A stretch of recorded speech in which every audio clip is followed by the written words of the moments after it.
le vrai Mobutu. C'est ce livre que je viens de découvrir, écrit par le capitaine Bosengue. Oui, le vrai Mobutu. C'est celui que vous allez découvrir dans votre prochaine émission Zoom, toujours sur Arsène Kamango TV. Que va-t-il dire? Plein de choses que vous ne connaissez peut-être pas. Le capitaine Bosengue est un ex-phase. Il a travaillé dans les forces spéciales. Il a été conseiller de Kongolo Mobutu Saddam Hussein. Et aussi, il a travaillé auprès de feu le général Mayele. Alors, qui était le vrai Mobutu?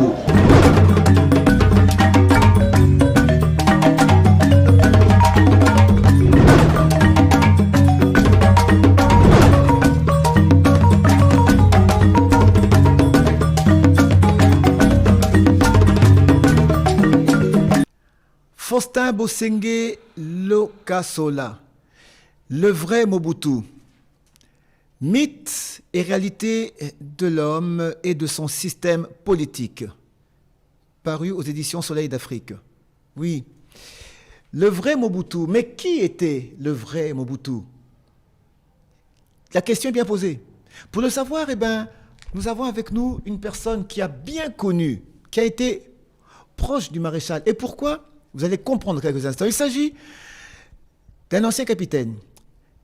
Il fut capitaine, un ancien capitaine démobilisé des forces spéciales zaïroises, c'est-à-dire ex-phase. Il a été conseiller privé du capitaine Kongolo Mobutu, dit Saddam Hussein, et conseiller technique au ministère de la Défense, au cabinet de feu le général Mayele.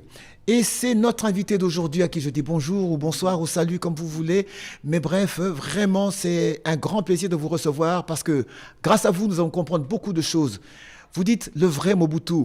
Mais moi, je vous ai présenté. Alors juste vraiment rapidement, vous êtes né ici au Congo, peut-être à l'étranger, peut-être ailleurs. Vous êtes peut-être actuellement dit de né de père et de mère. Vous êtes, je ne sais pas, vous avez fait l'école. Bref, qui est Faustin Bosengue? C'est la parole. D'emblée, je voulais d'abord donner une précision. Je n'étais pas collaborateur direct du maréchal. Je n'ai pas directement travaillé avec les maréchals. Mais j'ai été très proche de ses proches collaborateurs. D'accord. J'étais l'assistant du capitaine Kongolo. Lui-même, il était chef d'état-major adjoint chargé de l'opération. D'accord. Au service d'action de renseignement militaire. Moi, j'étais son assistant et son conseiller en matière de sécurité. D'accord. C'est à peu près 10 ans que j'ai travaillé dans le sérail du général Mayele. Quand il était au ministère de la Défense, je me suis retrouvé là-bas, dans le vice-ministère de la Défense, mais sous son contrôle. 10 ans. Pendant 10 ans. D'accord. Au fait, j'ai passé le gros de ma carrière sous les ailes du général Mayele. Ok. Donc, je n'étais pas directement en contact avec les maréchals, mais j'étais dans le sérail, oui. Et concrètement, ceux qui le savent, le rapport que le maréchal, que le général Mayele a mené auprès du maréchal, en tant qu'analyste, je l'ai couché. Vous étiez analyste? C'est ce qu'il y a à retenir. D'accord. Analyste, officier traitant au niveau de l'état-major de SARM. SARM, ce qui était le service d'action des renseignements militaires. Actuellement, des MIAP. Toujours là, Kitambo, même endroit vers Komoriko. Même endroit. D'accord. À part ça, je suis congolais de père et mère. Je suis né à Djolou. À l'Équateur. À l'Équateur, c'est la frontière entre la province orientale et la province d'Équateur. De l'Équateur. J'ai grandi à Kinshasa. Je suis arrivé ici à 12-13 ans. J'ai fait mon école primaire à Saint-Robert, vers Saint-Paul. Les gens connaissent Saint-Paul. Lingwala. Saint-Robert à côté. Ok, oui. Les gens connaissent Saint-Paul, vous comprenez, c'est les Pépé Calais. Pépé Calais, comment est-ce qu'il dit, il m'a dit, comment il m'a dit, Bana Saint-Paul, oui, c'est ça, oui. Mais juste à côté, moi, de 200-300 mètres, il y avait aussi Saint-Robert. D'accord. J'ai fait mon école primaire là-bas. Et après, je suis parti faire j'ai parti aux humanités à collège Elikia. C'était le collège Saint-Joseph. Les gens connaissaient ça comme Sainte-Anne. Oui. Mais c'est pas... Sainte-Anne, c'est la paroisse. L'école, c'est Saint-Joseph. Saint-Joseph. C'est devenu collège Elikia. Voilà. J'ai fait mes humanités là-bas. Alors, à notre époque, quand on allait faire les examens d'État, il y avait des affiches pour les faux. Examen d'État.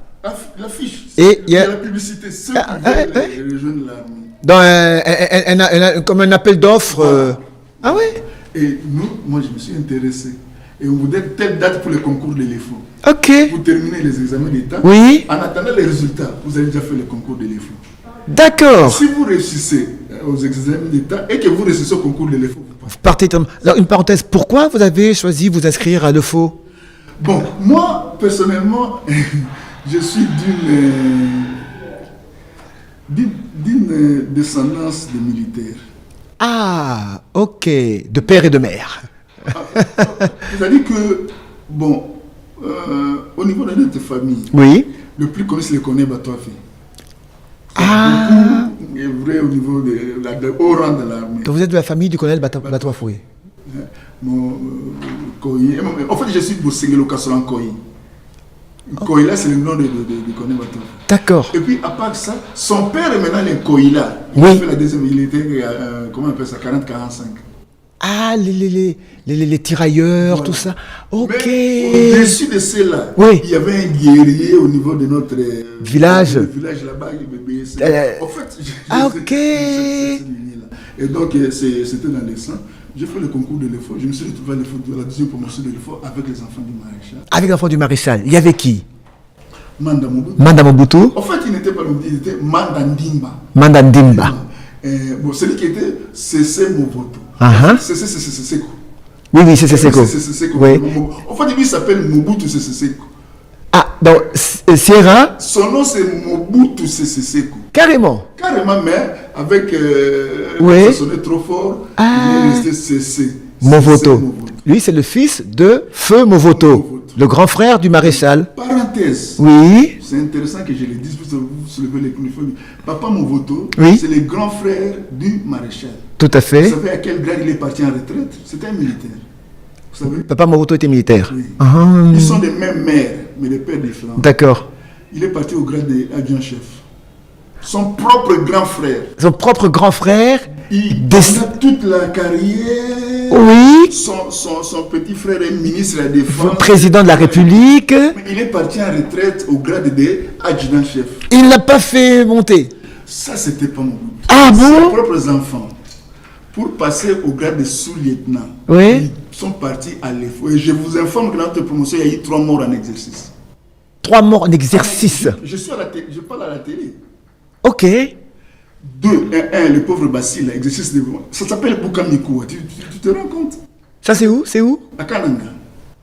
Il y a un endroit qu'on appelle Bukamikoua. Ça dit que vous avez des ravins, des exercices d'endurance. Ok. Ça s'appelle Bukamikoua. Lui, il est décédé pendant l'exercice. Après exercice. Vous savez, comment ça diagnostic médecin? Vous savez? Qu'est-ce qu'on dit? Effort excessif. Donc, cause de la mort. Les enfants de Mobutu étaient là-bas. Et il n'a pas dit, voilà, il y a déjà des morts. Non, ils étaient là. Ils ont continué. Il faut préciser, il y avait Manda, Manda, Guemani, Golf, Sierra Movoto, CC, puis Konga, oui, Konga Mobutu, Konga. Lui, c'était Oui. Konga Mobutu. Oui. Ils étaient là. Et à part ça, il y a eu 2 morts en exercice traversé de rivière Louloua. Ah, ok. Le pauvre Yahvé et le pauvre Mokonzi. Ils sont noyés. Noyés. Et Mobutu n'a pas dit, écoutez, ça commence à mourir. Non. On arrête. Ils étaient là. Ok. Ils ont fait toute la promotion pour passer, pour devenir sous-lieutenant. Sous-lieutenant. Ses propres enfants. Pas lieutenant, mais sous-lieutenant. Sous-lieutenant. D'accord. Et on est parti travailler à la frontière pendant 4 ans. 4 ans à la frontière. À la frontière, dans une unité de combat. Vous, Sierra, Golf. Manda avait des problèmes. Manda déjà 2 ans avant, il avait déjà quitté l'armée. d'accord. Mais nous, les 3 là, on était à la frontière. Et on a fait 4 ans pour passer des grades de sous-lieutenant à premier lieutenant. Ses propres enfants, à la frontière. Ok. Et un jour, il est venu assister à un défilé. Mobutu. Et le commandant de division Kamagnola, Divka, c'est le général Mokobo. Et il se promène, il voit ses enfants, il dit, mais Mokobo, mais les temps, puis lui, il les savait à la frontière à Moussou. Ah. Il dit non, il n'était pas encore maréchal. Il dit que non, il défilé. Il dit, ah bon. Sinon, il donnait des instructions pour qu'il rentre à la frontière. Ok. Quand vous parlez de phases, Oui. c'était un état d'esprit tenu par un individu. Qui était le maréchal Mobutu.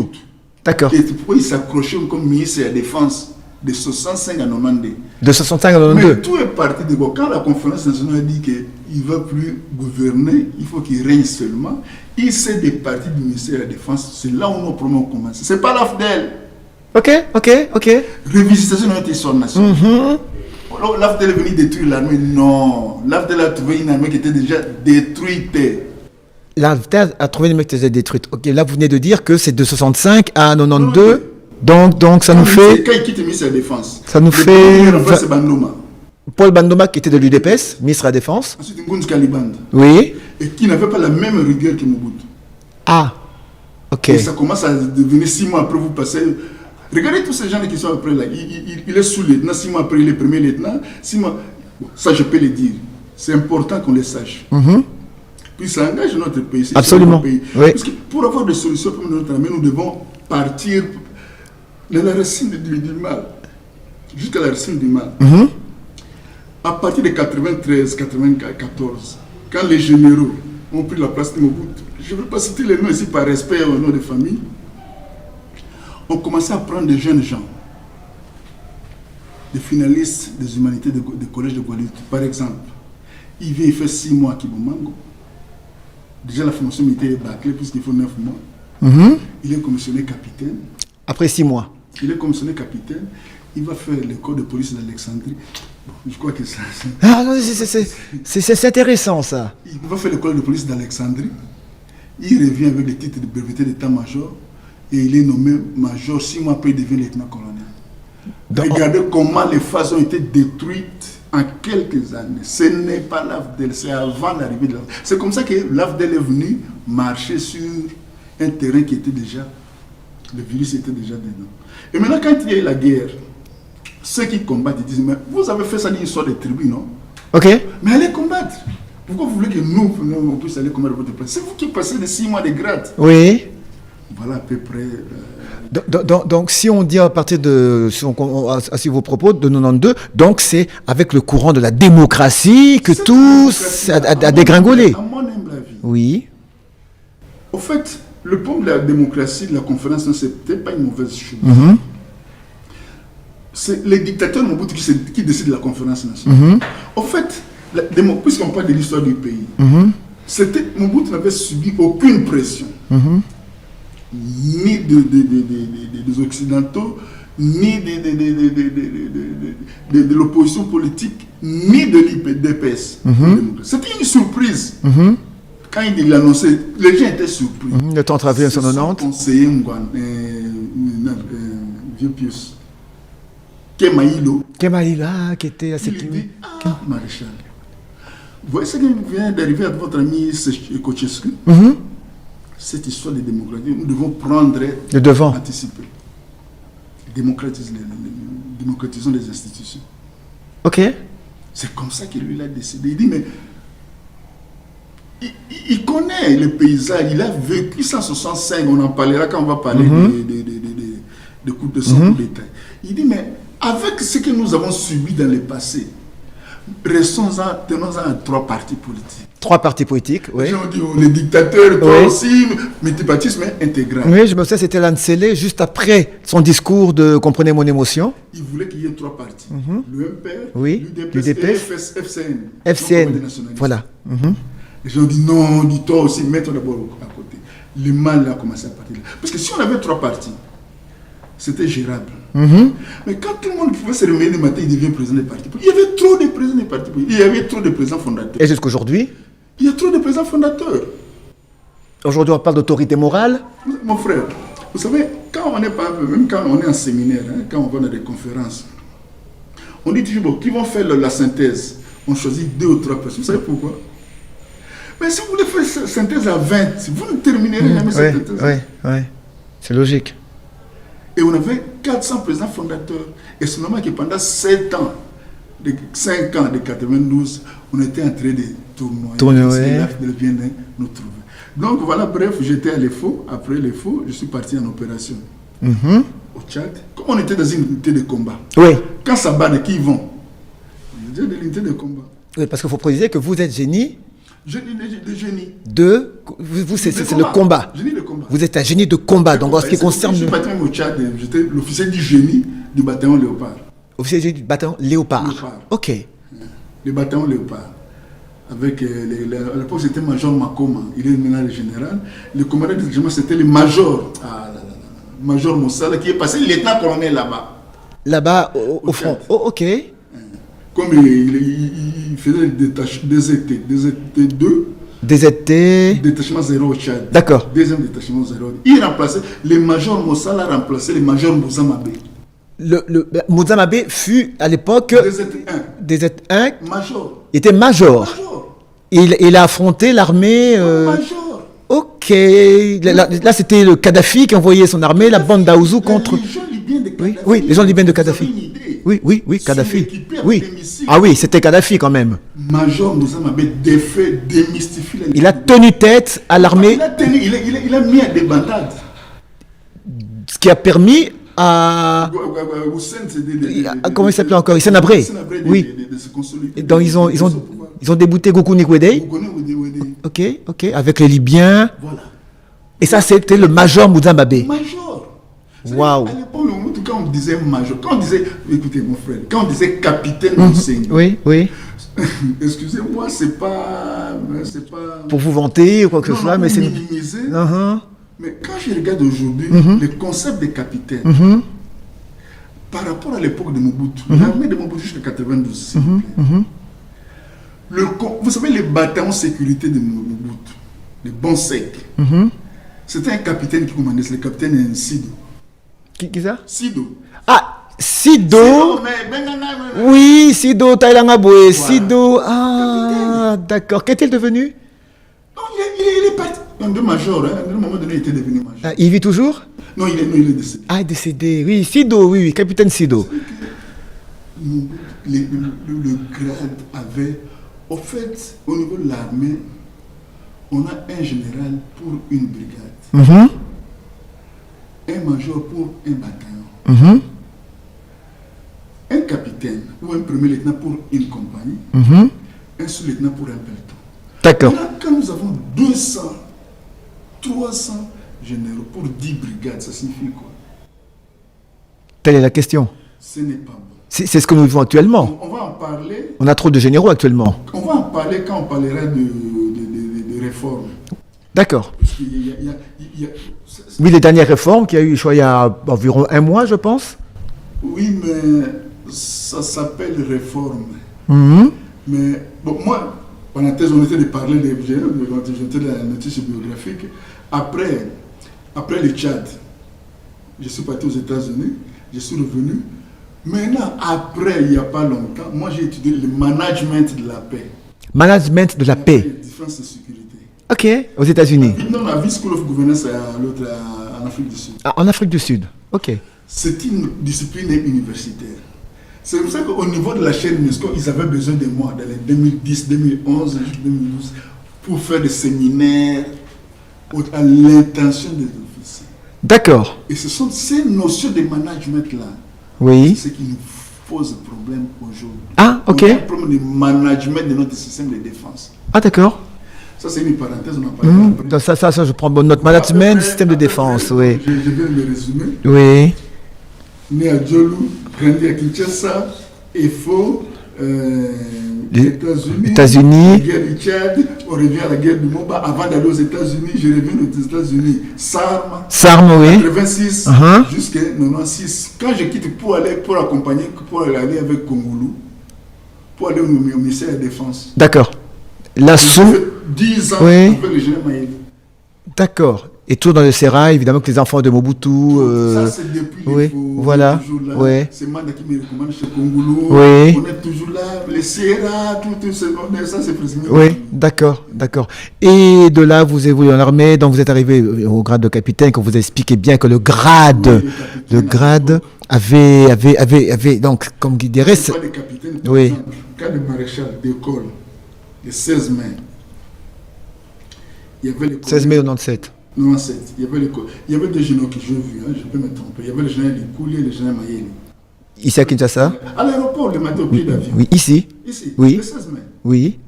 Tout le monde était déjà parti. En exil. Et ils étaient déjà à Brazzaville. Ah oui, d'accord. Ils avaient déjà traversé. D'accord. Mais le général Maëlé et le général Likoulia, qui était Premier ministre, Likoulia? Oui. Quelque chose comme ça. Maintenant, à part la sécurité du président, il y avait 3 capitaines D'accord. au pied d'avion. Ok. Je l'ai dit à la télé. Capitaine Kongolo Mobutu, Ok. capitaine Faustin Bosenge, capitaine Martin Passé, qui est maintenant instructeur à Kitona. D'accord. Donc, Kongolo, Capitaine Bosenge, Martin, vous-même, moi, oui. et Martin Passé. On était là. D'accord. Vous voyez qui étaient les capitaines? Ouais. Ok. Donc ça, je l'ai dit, pourquoi? Puisque quand on va arriver au niveau des solutions, il faudrait qu'on...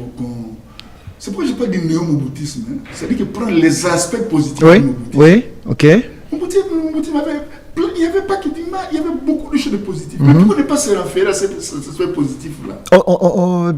Mais pourquoi est-ce qu'on ressort que le côté négatif, le mauvais côté, on veut brandir la seule image qu'on brandit de Mobutu, c'est le dictateur. Je n'ai pas dit vrai Mobutu. Oui, c'est ça, d'où le livre Le vrai Mobutu. Alors, en résumé, le vrai Mobutu, si on résume ce livre, moi je l'ai survolé, mais de ce côté-là, on trouve beaucoup de mythes. Mais vous-même, comment est-ce que vous pouvez résumer votre propre livre en quelques mots? Le vrai Mobutu. Le vrai Mobutu, c'est le père de notre nation. Et pour créer la nation zaïroise, Mobutu n'avait pas fait... En fait, ce n'était pas facile. Il devait se faire beaucoup de violence. Je vais prendre un exemple. On dit toujours que Mobutu a nommé Bisengimana. Oui, Bisengimana, qui était son directeur de cabinet pendant une dizaine d'années, si je ne m'abuse. Oui. Pendant un certain temps. Vous savez, toutes les guerres que nous avons depuis la chute de Mobutu, ça vient de quoi? De quoi? Question ethnique. Question ethnique. De l'Est. Oui. Bisengimana, déjà, qui était d'origine rwandaise. À boire et à manger. Sur cette question-là. D'accord. Pourquoi? Puisque, je l'ai dit à la télé, d'origine, oui. D'origine rwandaise? Oui. Mais pas rwandais comme les gens le disent. Pas rwandais, de ce que moi je sache. Oui. Pourquoi? Puisque toutes nos constitutions, à commencer par la loi fondamentale de 1960, 1960, oui. la constitution de l'Europe de 63, et tout ce qui vient après, reconnaissent à tous ceux dont les ascendants étaient présents au Congo avant 1960, oui. Mais d'où vient cette histoire de Rwandais, puisqu'il est d'origine rwandaise? Mais si son parent était au Congo en 1960, il est congolais ou il est rwandais?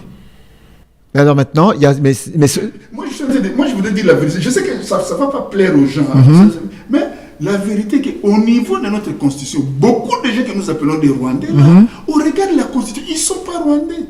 Mais s'il faut parler des origines, mon frère, il n'y a que les pygmées qui sont des autochtones. Nous tous, on vient d'ailleurs. Parce que ce que vous dites là, c'est très sensible, parce que vu ce que se passe actuellement... Je sais que, au fait, moi mon problème, c'est qu'il faut la... Vous savez, hein, mon frère, c'est le mensonge qui nous a menés là où nous sommes. C'est-à-dire? À la conférence nationale. L'objectif de la conférence nationale, c'était pas de faire un réquisitoire contre le régime de Mobutu. C'était de baliser les terrains de la démocratisation. Comment on va faire pour passer de la dictature à un système démocratique, oui. Mais les gens ont détourné la conférence. C'est devenu un grand tribunal. Contre Mobutu réquisitoire. Mais beaucoup de mensonges. Le mensonge a été utilisé comme arme politique.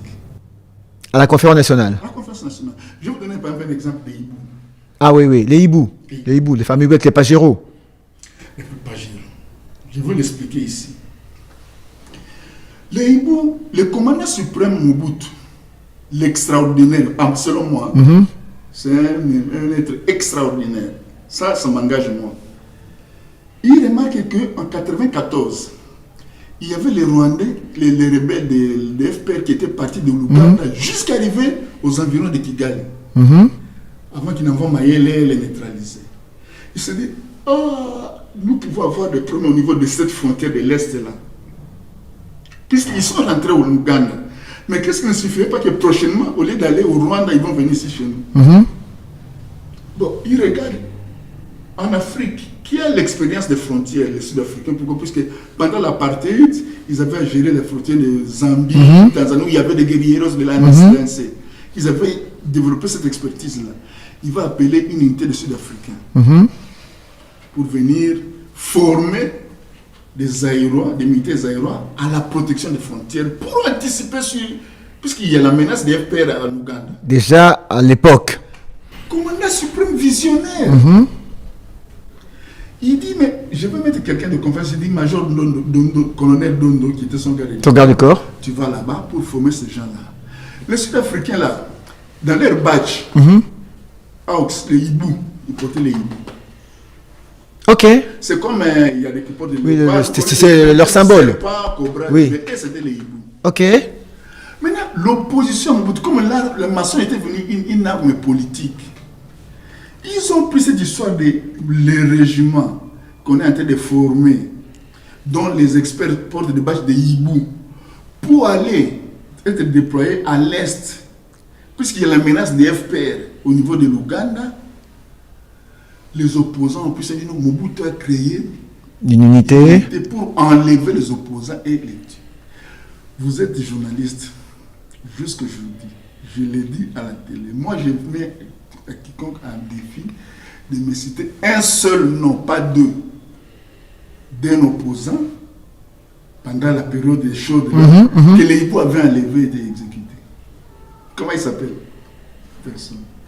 Mais comme le problème c'était quoi? Il suffisait qu'on dise quelque chose sur Mobutu. Allez, les leaders ils prennent à la télé, ça devient une vérité. Est-ce que c'était pas parce que le peuple était fatigué, épuisé du moboutisme? Attention, mon cher Arsène, ne tombe pas dans les stéréotypes. Là encore, c'est une contre-vérité. En 90, avant de faire... Quand quelqu'un m'a dit ça à Mobutu, il faut démocratiser les institutions, il dit, mais Pius, nous, on était venus de là, non? Pourquoi on a supprimé tout ça? Il dit, bon, moi, je ne vais pas décider seul. Je vais organiser des consultations populaires. Il n'avait pas besoin qu'on triche. Il avait besoin de connaître la vérité. Il a chargé Mokolo. Parmi les hommes de confiance, il dit que quand Mokolo lui dit quelque chose, mais il ne peut pas choisir Ngwanda. C'est deux écoles différentes. Deux écoles différentes. D'accord. L'école de la manipulation et l'école de la vérité. Ça, je l'ai dit. École de la manipulation et école de la vérité. Qui était en manipulation? Le vieux Honoré, c'était terrible. Ok. Quand même son livre, ainsi son là, il y a beaucoup. D'accord. Et école de la vérité? Le côté de Mokolo, il disait au maréchal. Ok. Maréchal. Mokolo Pombo, qui est toujours vivant. Vivant. Il dit oui. Mokolo, côté Penda, Batoiso, c'est la tête. D'accord. D'accord. Maintenant, Mokolo a fait des consultations. Vous savez les résultats? Vous avez appris ça, non? Le résultat, c'était... Les gens étaient contre le multipartisme. C'était ça les conclusions. Mais Mobutu est allé à l'encontre de ça, tenant compte de ce que Kim a dit, ne suis pas ça. Ce sont les mêmes gens-là. Qui vont se retourner contre toi. C'est comme ça qu'il a été de la démocratisation. Mais beaucoup de gens ne voulaient pas de ça. D'accord. Surtout à l'intérieur du pays. Et c'était les conclusions de Mokolo. C'est pourquoi on dit que les gens en avaient marre de Mobutu. Mon frère Arsène, vous avez vu le jour où Mobutu est revenu de France ou bien de Suisse, sa première, oui, à l'aéroport, les images sont là. Vous avez déjà vu ça? Les images témoignent de ça, oui. Est-ce que vous pensez vraiment qu'il y a quelqu'un qui est haï dans la capitale, pas à l'intérieur du pays? Or, la capitale a toujours été frondeuse, voilà. La capitale a toujours été frondeuse anti-système. Oui, exactement. Mais vous avez vu ben des foules. Un jour, le marché a dit, les journalistes ils parlent, Mobutu isolé à Boato, il veut plus. Mobutu a fait une démonstration. Il est venu de l'aéroport, directement il est passé sur le marché Gambé. Vous devez avoir les images. Essayez de voir dans les images de la RTNC là. Vous voyez que tout était sens, comme le disait lui-même. Mais vous avez vu, il s'est présenté à Gambela. Tout le monde, les mamans, ils vendent des foufous, ils montent sur le tapis, comment on va ça, foufou, oui. C'est-à-dire que personnellement, en fait, il avait une bonne frange de la population qui n'aimait plus le système, mais pas l'individu. Et c'est peut-être ça la conclusion des comment on appelle ça, des consultations. Vous restez, mais vos gens là, c'était ça. Et puis c'était vrai. Mon frère, moi je vais vous étonner. C'est une diversion qui vaut quand même la peine. Discrétion qui vaut la peine. Vous savez que Les gens nous ont dit que Mobutu s'est peut-être beaucoup enrichi. Oui, ça a été dit. Ouais. Parmi les 5 milliards de dollars, sa fortune équivaut à la dette. On disait que c'est le plus riche du monde à un moment. Voilà. Et vous savez la vérité? Le gouvernement suisse Oui. a fait des enquêtes en 2013, si mes souvenirs sont bons. La conclusion de l'enquête était que Mobutu n'a laissé que 8 millions de francs suisses, équivalent à 6 millions de dollars. Sur son compte en Suisse. Son argent, non, c'est pas son compte de billes, tout sa fortune. Sa fortune, c'est 6 millions de dollars. Et ils ont décidé de donner ça à sa famille. D'accord. Et au même moment, ils faisaient aussi pour Sani Abacha. Ils ont trouvé 380 millions de dollars, ils ont donné à l'État nigérien. Sani Abacha du Nigeria, oui, l'ancien président, qui est décédé d'ailleurs. Est-ce que vous voyez? Ils disent ça, c'est mérité à la sueur de son front. On remet à ça. Donc, mais d'où est venue cette histoire comment on appelle, de 5 milliards? Maintenant, c'est qui les tenants de cette thèse-là? Mais pourquoi on n'avait pas apporté des démentis? Jusqu'aujourd'hui, ça n'a jamais été démenti. Que les autorités suisses, leur conclusion, oui. Ce n'est ni Colette Bragman, ni aucune personne à mener. C'est simplement, mon frère Arsène. Faire une enquête, Vous êtes trompé. Regardez les images qui manquent. Contre-vérité. Donc, comme on dit actuellement, pièce contre pièce. Oui. C'est-à-dire que c'était l'arme politique. Tout ce qui s'est décidé dans Mobutu devait être pris comme parole de l'évangile. Maintenant, c'est là où je voulais en venir. C'est le mensonge qui nous a détruits. Mon frère, en 90, on avait l'une des 10 meilleures économies africaines. Le rapport de PNUD sur le développement mondial de 91, 91. Selon ce rapport-là, au niveau des IDH, indice de développement humain, le Zaïre de Mobutu était de loin plus développé que le Nigeria, le Sénégal, la Tanzanie, l'Angola et l'Ouganda, qui sont tous aujourd'hui des pays émergents. Oui, on veut les niveaux. Mais à la conférence, on a dit que lui, il a détruit l'économie du pays. Mais d'où est venue cette diabolisation?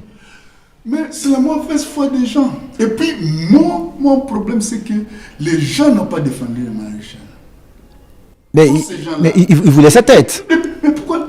Ils avaient des éléments. Mais pourquoi ils ont peur, non? Mais nous ici, personnellement, votre serviteur, qu'est-ce que j'ai eu du régime du maréchal? Mais j'ai fait plus de la prison. La prison sous le maréchal? Nous ici, après le régime. D'accord. Ok. Il faut dire la vérité. C'est les mensonges, le fait d'avoir institué un mensonge comme un politique qui nous a mené là où nous sommes aujourd'hui une colonie de facto du Rwanda. Mais pour retrouver notre position, nous devons combattre les mensonges par la vérité. Donc c'est le mensonge qui détruit notre pays. Pourquoi il y a toujours des guerres? Puisqu'il y a une partie des compatriotes qui se dit que ce sont des Rwandais. Oui. Pourquoi? Parce qu'ils ne parlent pas le Kinyarwanda. Mais est-ce que c'est vrai? Parce que c'est une langue qui est parlée ici chez nous. Mais il y a quand même, on ne va pas dire aujourd'hui qu'il n'y a pas, voilà. C'est pas une raison de dire que tous. Mais mon frère, mettez-vous à la place des gens. Moi, je suis un Congolais, mais je suis de Kinyarwanda. Oui. Mais vous dites-moi que mais vous me poussez à la rébellion. Mais le Kinyarwanda n'est pas une langue congolaise. Si. Mais non, où ça? De quel côté? Non, écoutez, c'est pas une ethnie, c'est pas une tribu, mais c'est une langue. Mais qui n'est pas congolaise. Je vais vous expliquer. Je vais vous expliquer, je l'ai dit devant.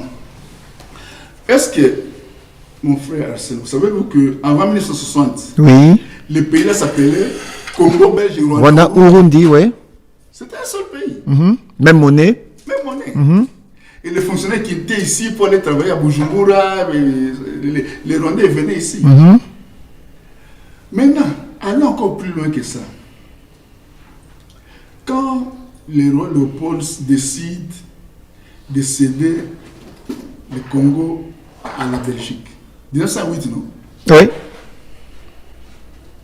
Parmi les tout premiers décrets du roi, puisqu'à ce moment-là, il y avait ce qu'on appelle le royaume, non, le sultanat du Rwanda-Urundi, le sultanat du Rwanda-Urundi, qui était une monarchie. Donc les populations étaient dans ce qui est parti aujourd'hui, RDC et aussi dans les Kivu. Puis c'était à cheval. C'est comme les populations congolaises, ils étaient en Angola et le Congo. Maintenant, ce décret-là dit ceci. À partir de telle date, le Congo, maintenant ça c'est devenu le Congo belge, là-bas c'est devenu le Rwanda, 2 États. Maintenant, c'est du Rwanda, qui sont dans la partie qui est devenue le Congo, ils ont 6 mois. Pour partir bagage, tout chèvre, bœuf, tout, pour traverser. Maintenant, ceux qui avaient traversé, ils sont devenus des Rwandais. En fait, ils sont restés Rwandais. Mais ceux qui étaient restés avaient opté de rester chez nous ici. Les Belges, selon les décrets, ils étaient devenus des Congolais. C'est-à-dire qu'ils sont Rwandais de souche. De souche, oui, tout à fait. Congolaise. D'accord. Mais qu'est-ce qui n'est pas clair? D'accord. Mais c'est maintenant, pour venir à ce qui se passe actuellement, pour revenir dans l'armée, qui est votre terrain de prédilection, dans l'armée congolaise, les infiltrations, on a vu, il y a eu beaucoup de militaires rwandais. C'était bien belle. Il y a eu beaucoup, jusqu'à dans le très haut sommet, des officiers supérieurs. C'est regrettable. Pourquoi c'est devenu des tombeurs de Mobutu?